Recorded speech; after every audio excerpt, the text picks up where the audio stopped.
तेहि बासर बस प्रात ही चले सुमर रघुनाथ। राम दरस की लालसा भरत सरिस सब साथ। तेहि बासर बस प्रात ही, भरत जी ने वहीं जहाँ पर मंदाकिनी नदी बह रही है वहीं पर रात्रि भर विश्राम किया और फिर प्रातःकाल श्री रामचंद्र जी का स्मरण करके आगे के लिए प्रस्थान करने की तैयारी करते हैं।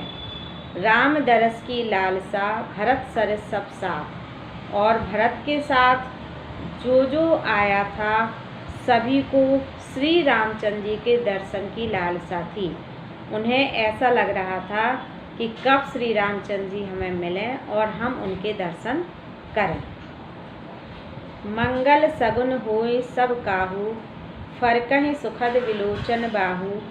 भरतहि सरिस समाज उछाहू, मिलहि राम मिटहि दुख दाहू। मंगल सगुन होय सब काहू, मंत्री, गुरु, राजवैद्य सभी लोग श्री भरत जी के साथ रामचंद्र जी को मनाने के लिए चले जा रहे थे। तो सभी को मांगलिक सगुन हो रहे हैं और उनके सुख देने वाले बाहें और नेत्र फरक रहे हैं, अर्थात पुरुषों के दाहिने भुजा और दाहिने नेत्र तथा स्त्रियों के बाएं भुजा और बाएं नेत्र शुभ माने जाते हैं, उनके फरक रहे थे। और यह देखकर भरतहि सरिस समाज उछाहू, मिलहि राम मिटहि दुख दाहू। भरत के साथ सारे समाज में ऐसा उत्साह था कि श्री रामचंद्र जी मिलेंगे और हम लोगों के कष्ट दूर हो जाएंगे। करत मनोरथ जस जिय जाके, जाहि सनेह सुरा सब छाके। शिथिल अंग पग मग डग डोलत, बिह्वल वचन प्रेम बस बोला।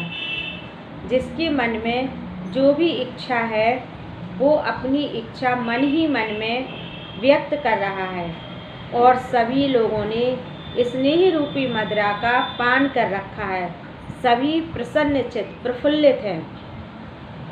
शिथिल अंग पग मग डग डोलहें, बिह्वल वचन प्रेम बस बोले। उनके अंग शिथिल हैं, रास्ते में उनके पैर प्रेम के वशीभूत होकर और मस्ती में डगमगा रहे हैं और वो प्रसन्न होकर के आपस में एक दूसरे से वार्तालाप कर रहे हैं। राम सखा तेहि समय दिखावा, शैल शिरोमणि सहज सुहावा।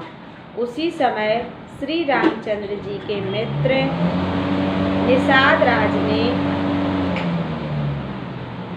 एक सुंदर पर्वत को दिखाया और दूर से दिखाया और उन्हें बताया कि जासु समीप सरित पै तीरा, सिए समेत बसहि दो वीरा।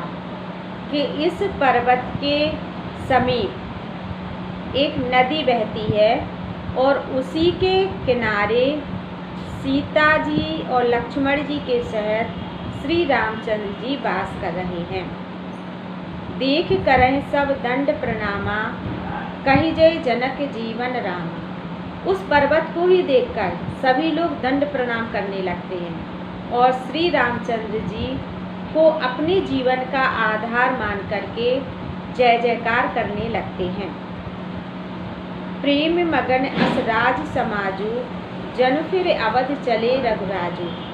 और राज समाज प्रेम में इतना मगन है, इतना प्रसन्न, इतना प्रफुल्लित है कि मानो उन्हें ऐसा लग रहा है कि श्री रामचंद्र जी अयोध्या को वापस जा रहे हों। अर्थात वो जो संकल्प लेकर के आए थे, जो मनोरथ लेकर के आए थे, उन्हें ऐसा लग रहा है कि अब वो मनोरथ अवश्य पूर्ण होगा और श्री रामचंद्र जी अयोध्या निश्चित रूप से हमारे साथ लौटेंगे। भरत प्रेम तहि समय जस, तस कह सकै न शेषु। कबहि अगम जिम ब्रह्म सुख, अहिमम मलिन जनेषु। इस समय भरत की दशा का वर्णन करते हुए तुलसीदास जी ने कहा है कि राम के प्रेम में भरत की उस समय दशा ऐसी है जिस दशा को हजारों फंड वाले शेषनाग भी व्यक्त नहीं कर सकते, फिर हम कवियों के लिए तो यह उसी प्रकार कठिन है जैसे अहंकारी और मोह माया में पड़े हुए मनुष्य के लिए ब्रह्म सुख कठिन होता है। धन्यवाद।